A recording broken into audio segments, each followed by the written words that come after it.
నేను ప్రశ్న అడుగుతాను రా, దానికి అబద్ధం చెప్పాలి. అడుగున్నాను, నువ్వు వెధవి, ఎస్సా నో? ఎస్ నాన్న. గుడ్, బాగా చెప్పావురా, అబద్ధం చెప్పావు కదా, నువ్వు వెధవి కాదు, బాగా చెప్పావు. ఇప్పుడు నేను 5 ప్రశ్నలు అడుగుతాను రా. మొదటి ప్రశ్నకు అబద్ధం చెప్పు, రెండో ప్రశ్నకు నిజం చెప్పు, మూడో ప్రశ్నకు అబద్ధం చెప్పు, నాలుగో ప్రశ్నకు నిజం చెప్పు. చూద్దాం స్పాంటేనిటీ ఎంత ఉందో నీకు.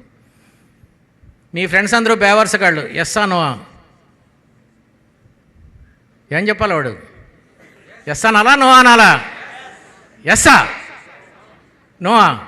నేను మొదటి ప్రశ్నకి ఏం చెప్పన్నాను, అబద్ధమా నిజమా?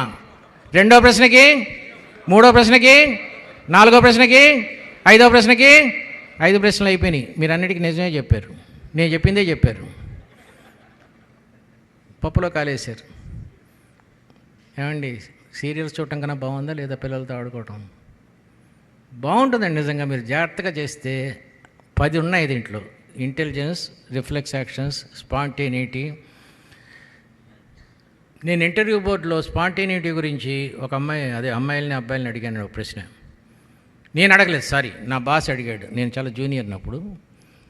సడన్గా నీ జెండర్ మారిపోతే ఒక ఉదాహరణ చెప్పు అన్నాడు. ఆయన అడగటంలో ఉద్దేశం ఏంటంటే, నీకు 80,000 అండి జీతం ఆ ఉద్యోగానికి. నేను ఉన్నాను ఇంటర్వ్యూ బోర్డులో. సడన్గా నువ్వు $4 మిలియన్ తాలూకు ప్రాజెక్ట్ కొలాప్స్ అయిపోతే నీకు చెమటలు పడతాయా? ధైర్యంగా చెప్తావా? ఇంత దరిద్రమైన ప్రశ్నకి నువ్వు ఏం ఆన్సర్ చెప్తావో చెప్పు అని అడగటం ఆయన ఉద్దేశం. చాలా దరిద్రమైన ప్రశ్న ఇది. కొంతమంది అమ్మాయిలు అన్నారు, రాత్రి 9 లోపల మేము ఇంటికి వెళ్ళకపోతే నాన్న కాళ్ళు ఎరగొడతాడు, అబ్బాయి అయితే 1 గంట వరకు స్కూటర్ల మీద తిరగచ్చు అన్నాడు. కొంతమంది అబ్బాయిలు ఏం చెప్పారంటే, మేము లిప్స్టిక్ వేసుకోవచ్చు, అబ్బాయిలకు బీట్ కొట్టచ్చు, అబ్బాయిలే ఫ్రీగా సినిమాకి తీసుకెళ్తారు, ఇవన్నీ రకరకాలుగా చెప్పారు. నారాయణమ్మ కాలేజ్ ఆఫ్ ఇంజనీరింగ్ అమ్మాయి స్పాంటేనిటీ అంటే ఏంటో చెప్తాను. అప్పటికప్పుడు ఆలోచన చెప్పిన సమాధానం ఇది. నేను శేఖర్ కమ్ములతో కలిసి ఒక సినిమా పనిచేశాను.